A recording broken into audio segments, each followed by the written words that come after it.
Thanks for tuning in again, guys. Let's go making up some brackets.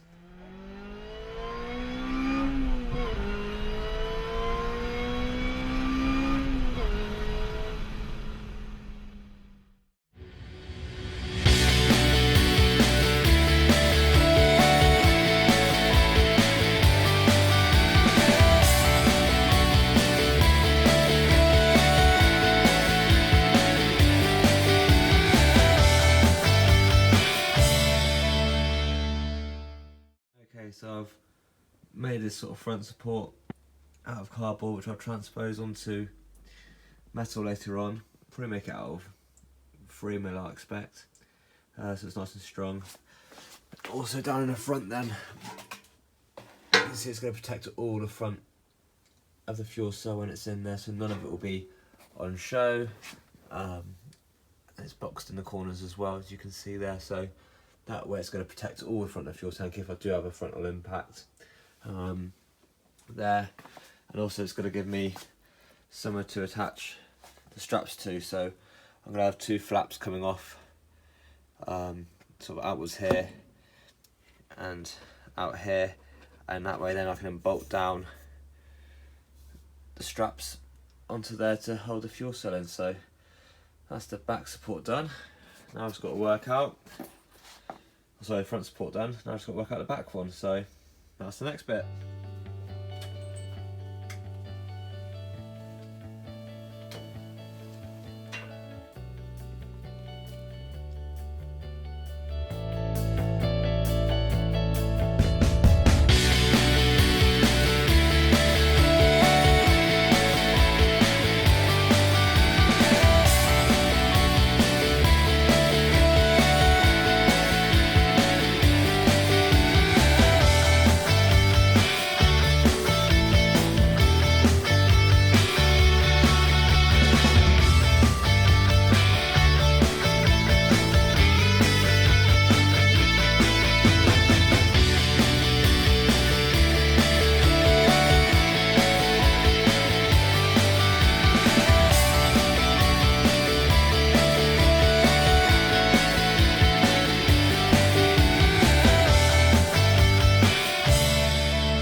Okay, so I've got the frame all sort of blocked up now to make sure it's all level, because obviously when I'm sort of fabricating things I want to make sure they all sit level. So I've got the upright here on the frame, and as you can see that's level there, and also on the horizontal going across this support beam here, that is also level. So now I know that the frame is sort of sat as upright as it's going to be. I can start to get obviously these brackets fabricated up now, knowing that the frames is where it needs to be. So we'll do that next. Okay, so finally got the engine all bolted up in the frame. Just chucked on the sort of standard mounts at the moment. I do have some Hasport mounts to put on there when we actually install it for real when we rebuild the car, but for now that will give me a good sort of idea of how the engine sits in there, so we'll start fabricating up the rest of the bits of fitment. So next thing is to carry on getting the intakes and exhaust bolted on, so it gives an idea of what space we've got, and then we've got to try and squeeze all the other parts in here, so that's the next challenge.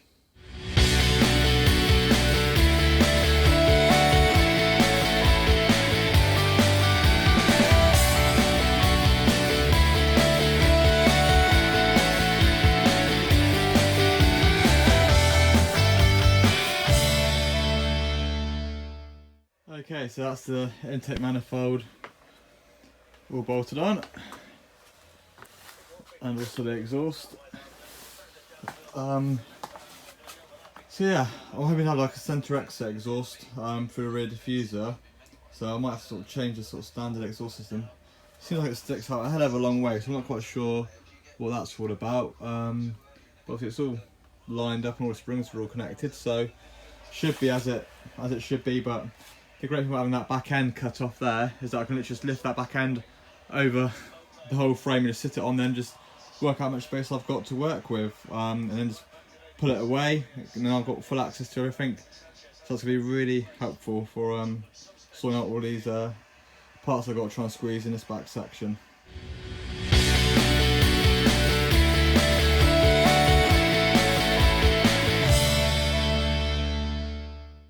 And so I come up against another hurdle thanks to the original owners of Z Cars. As you know, I got my kit just before they went into liquidation, and they said, oh, they'd sorted out all my exhaust, which I paid an extra 200 quid for the additional fabrication on top of the, is it £1,000 for the 421 exhaust system, I think. And the idea was that they were going to loop this back around to the centre and then put a 90-degree angle on.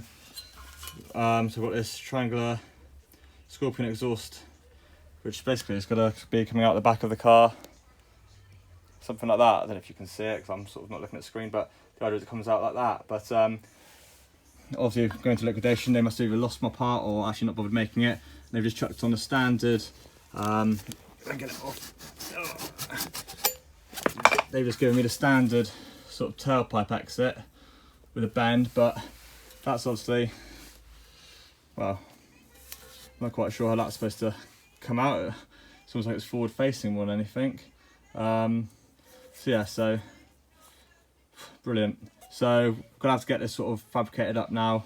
Again, not a big issue. If I had to do it from the start and fabricate it, I wouldn't be that bothered. But it's more the fact that I paid the extra money and they said, oh yeah, we managed to get that bit done for you. And unpacking these box of bits, they haven't. So yeah, never mind. Just another job on the list to do.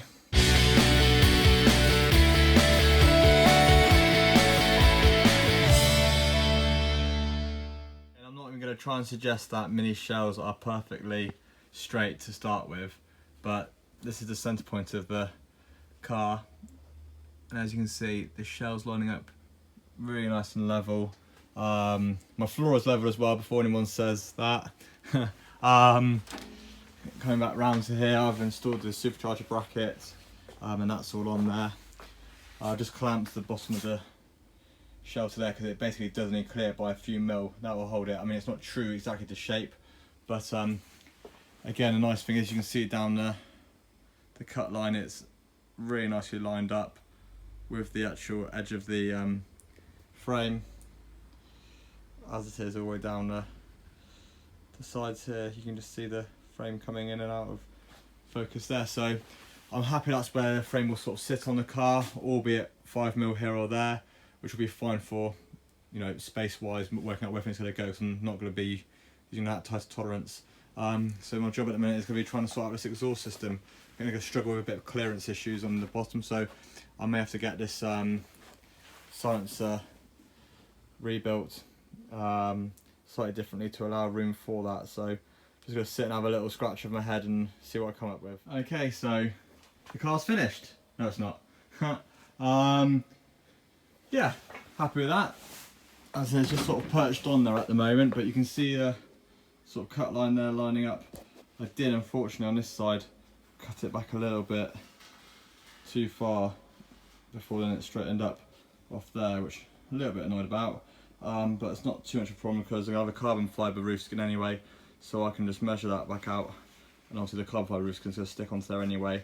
I may even just put a little fillet in on the edge of that, but because I've got it sort of sat down, and you can see it all sort of lines up with the edge there. It's literally just bouncing on the edge and it's flexing all over the place. Obviously until I get that gusset put around the edge, which I've mentioned about 100 times now. But yeah, so it gives me a good idea of how much space I have got in the engine bay to work on, to fabricate up all the rest of the brackets and see my clearances and things. So I actually got a bit more space than what I thought, which is good. So I was going to attach the back half of the shell to the frame, just put some tape around it just to sort of hold it on loosely in shape, and yeah, get on with it really. Okay guys, so it's finally time. We're going to get this gearbox bolted up to the engine and try and get it in the frame so we can crack on with fabricating all the bits in the back. Let's crack on.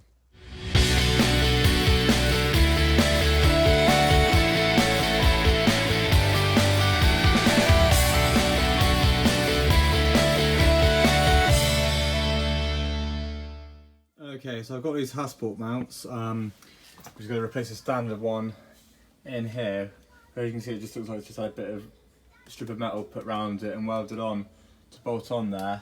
So I've got no way of actually fixing this has to put one in there. That's where it sort of will sit alongside it. So I'm gonna have to make a bracket to sort of reverse the direction of how it bolts above. But also I need to get this charge cooler here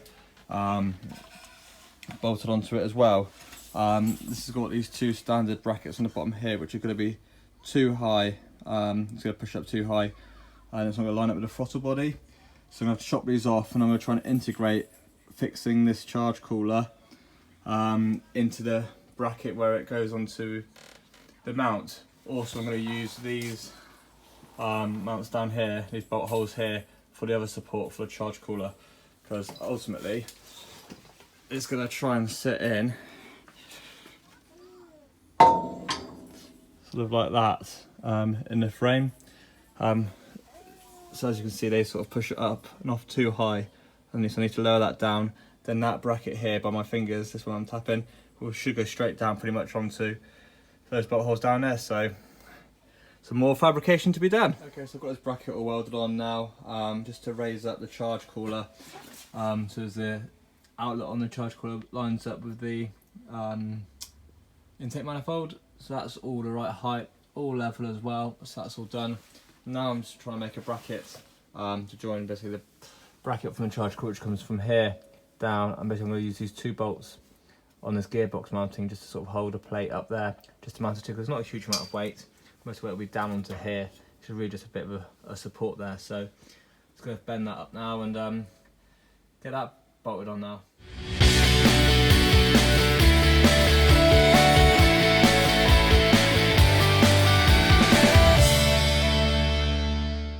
Okay, so I managed to get that bracket all made out of 3mm steel. That's all in, as you can see.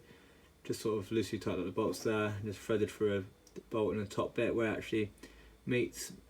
Only put an M10 in there. It is actually supposed to be an M12, so there's a little bit of flex in it, but overall that is where the charge cooler sits, nice and parallel. There's a decent 10mm, if not more, gap there between the shock and the side of it. And here, once actually I put the right size bolt in it and it lifts up there, you can see the two the outtake on the outlet on the charge cooler and the intake on the throttle body lines up really nicely. And looking above as well, they all line up pretty nicely. So what I'm going to try and do is maybe get like a pie cut in there. It's 15 degrees angle, already measured that. For levels, it's not too bad. I've got to put some rubber washers underneath in any case when I bolt all this down, so then I can tighten one down more than the other. I'll just slowly adjust that, but crossways, again, it's not bad at all. So really happy with that. I'll let go. That gives us a better idea of what that's all going to look like. I just need to hope that dash 16 fitting has got enough space there to return around. Hopefully it will. I'm just going to try and find out what dimensions they are exactly. Again, this one here I've got plenty of space to get that done. But yeah, so there we are. Really productive sort of couple of days, been doing it all weekend. But yeah, so there we have it. Finally all really starting to come together now. I've finally got the engine in, and really happy how it's all turning out now. So I'm still waiting to get the bulkhead back from the metal shop, but hopefully get that back soon. But for now, next job really is going to be get these oil rads fabricated up in there, find out where those brackets are going to go, and finish off sorting out where this exhaust is going to sort of route through, and see about adjusting this silencer maybe. So once again guys, thanks for tuning in, and again please like and subscribe to my channel, and follow me K20 Charge Mini on Instagram and Facebook, and be kept up to date with things. And until next episode, we'll see you then. Cheers guys.